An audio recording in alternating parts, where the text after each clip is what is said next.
Right now, member of the New York Times editorial board, Mara Gay, MSNBC political analyst, Anand Giridharadas. He's publisher of the newsletter The Ink, available on Substack. A contributing writer at The Atlantic and a senior fellow at the Brookings Institute, Jonathan Rauch.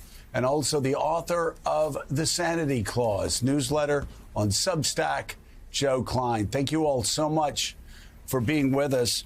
I want to start with you, Mara, and just talk about the last few days and the confusion, actually, not just among federal employees, but among members of Donald Trump's own administration about exactly what Elon Musk's directives mean and whether they need to obey them or not. You know, without getting into their mindset, which I think in some ways is just a rabbit hole we don't need to go down, the impact of these emails and of Doge's kind of chaos is that essentially this is destruction by chaos. There are government workers who I've spoken to throughout the federal workforce who are deeply demoralized. They are fearing for their jobs. These are just ordinary Americans like anybody else. They have mortgages, they have children, bills to pay, and they deeply care about their work. And a lot of that work is extremely essential to the American public. And I think that message is getting lost because what's happening is every single worker is being told that what they do on behalf of the American people is not important. So people are looking for new jobs, even as they are engaged in essential functions of the government, from healthcare to defense. And, you know, that's why we're seeing this anger at town halls. But I don't believe that the true impact of these cuts will become clear to the American people until the federal budget is negotiated. And ultimately, this is just, saber rattling. Yep. And, it is so fascinating, Anna, in what you write about, that it's about psychology as much as it is about spending cuts. And no greater evidence of that than the words of Donald Trump's new OMB director, a man who helped put Project 2025 together. ProPublica uncovered this quote. I believe it's from October. And this is the quote that Russell Vought said, quote, "We want the bureaucrats to be traumatically affected. When they wake up in the morning, we want them to not want to go to work because they are increasingly viewed as the villains.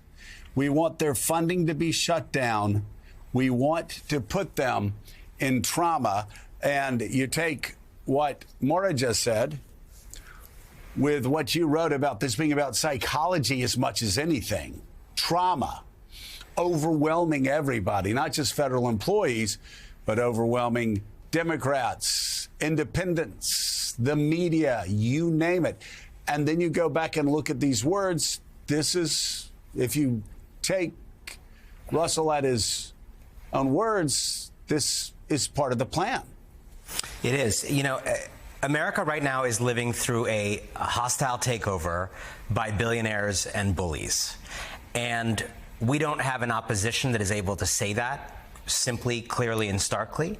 And you're exactly right. People like Russell Vought and certainly Donald Trump and Elon Musk understand that they are playing on a level of human psychology, right? They're doing politics, but the primary level, I would argue, on which they are operating is a level of psychology, mental health, traumatizing people, gaslighting people, being kind of psychologically abusive to the nation, striking fear, as Mara was saying, into every employee who doesn't know if they're next, doesn't know what to do, can't focus on their kids when they're sitting with them at night trying to read a book to them because in the back of their mind is this email that they're maybe supposed to respond to justify their existence to someone who's not even technically a federal employee.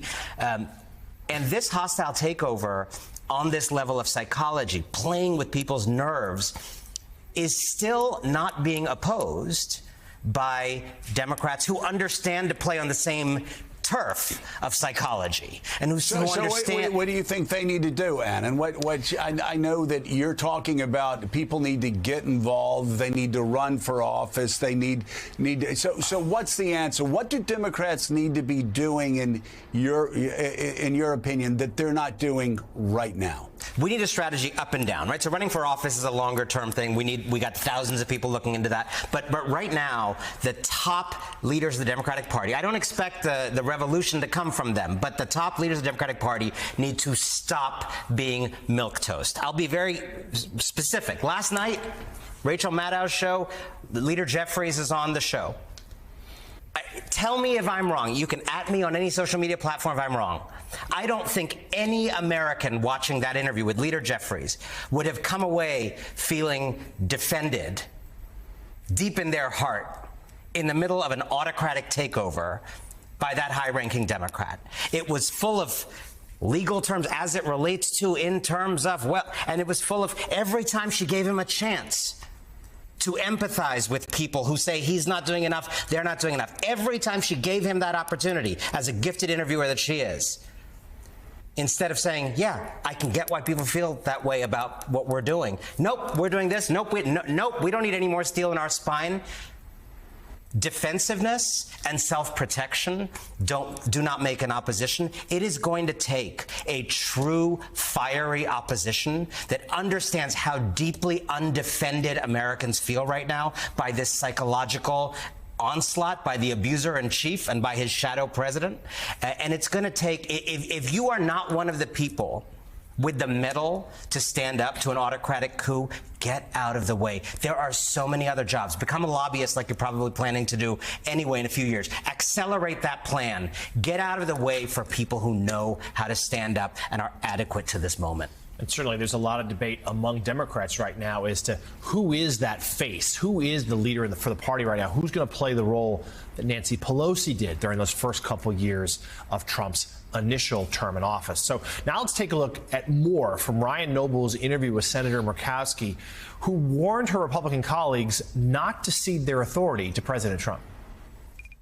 When the executive basically blows by Congress or rolls right over Congress, and we allow that, we're ceding our responsibility. I believe that you can absolutely be a 100% supporter of President Trump and still stand up for the institution of the Senate, for the legislative branch with our authorities that are prescribed to us specifically by the Constitution. And so, but if we don't, if we just say, well, we like his policies, and so therefore we're going to cede some of our authorities, don't think that this is the last time you're going to see that. And Joe Klein, let's get your take on this, because that has been one of the themes of the first month or so that Trump's been in office, where those in Congress, yes, Republicans in Congress seem all too happy to relinquish their authority just to defer to him, setting potentially dangerous precedents. Well, my take is that we should listen to and celebrate the few Republicans who are standing up to Trump. In the House, you have two military veterans, Don Bacon of Nebraska and Brian Fitzpatrick of Pennsylvania, who have been standing up very courageously. I mean, you know, Anand was talking about Jen Psaki, but about Rachel Maddow. But a few months ago, Jen Psaki said that it was a mistake for Kamala Harris to campaign at the end of the election with Lynn Cheney. I don't think so. I think we have to celebrate the acts of courage on the Republican side by people like Lynn Cheney. The other thing that we should look to is this, that Kamala Harris gave women a bad name as politicians. You have two very promising and tough women running for governor in New Jersey, Mikey Sherrill, a former helicopter pilot, military helicopter pilot, and Abigail Spanberger in Virginia, a former CIA agent. those two, Cheryl and Spanberger, may be the new face of the Democratic Party. Tough women can whip wimpy men. And I think that what you got on the Republican side are, muskrats, I call them, brats. They need to be taken to the woodshed. Well, I will only say, John Lemire, as we've talked about before, as far as and certainly Joe brings up some rising stars in the Democratic Party. But as far as Kamala Harris goes, Kamala Harris had about 100 days, maybe 100 plus days, to do something that nobody's ever done before. And the race was extraordinarily close all the way to the end. Yeah, no question there. There's been a lot of, as there is after every election, some second guessing to very campaign tactics and the like. But most Democrats I've spoken to, including those in the West Wing who were initially skeptical of her bid, said she did as well as she could have, considering the hand that she inherited after President Biden's performance in the debate in Atlanta, and then, and the fundraising woes that accompanied that. She then took off and was able to raise plenty of money. And look, was in a point or two, Joe, as we know, in every single swing state. And that's one of the major questions we've been grappling with over the last month or so, is that Trump and the Republicans supporting him are acting like they won this overwhelming mandate when this was an extraordinarily tight race. This is still a largely 50-50 country, and there's at this giant risk for them of misinterpreting that mandate and really overreaching. Well, let me just say it again. It is a 50-50 country. On the same day that Wisconsin voters, as I've said before, sent Donald Trump to the White House, they sent a lesbian to the United States Senate. On the same day Michigan voters sent Donald Trump to the White House, they sent a woman to the U.S. Senate. On the same day Arizona voters sent Donald Trump to the White House, they sent a Latino progressive to the United States Senate. On the same day Nevada sent Donald Trump to the White House, they sent a Jewish woman to the United States Senate. And by the way, in each one of those cases, those were politicians who were known by people in their state more than 100 days than Kamala Harris. And there's also, of course, talk to James Carville and a lot of other people, there is a brand problem with the Democratic Party, perhaps, that they need to talk through. But some candidates winning regardless of that.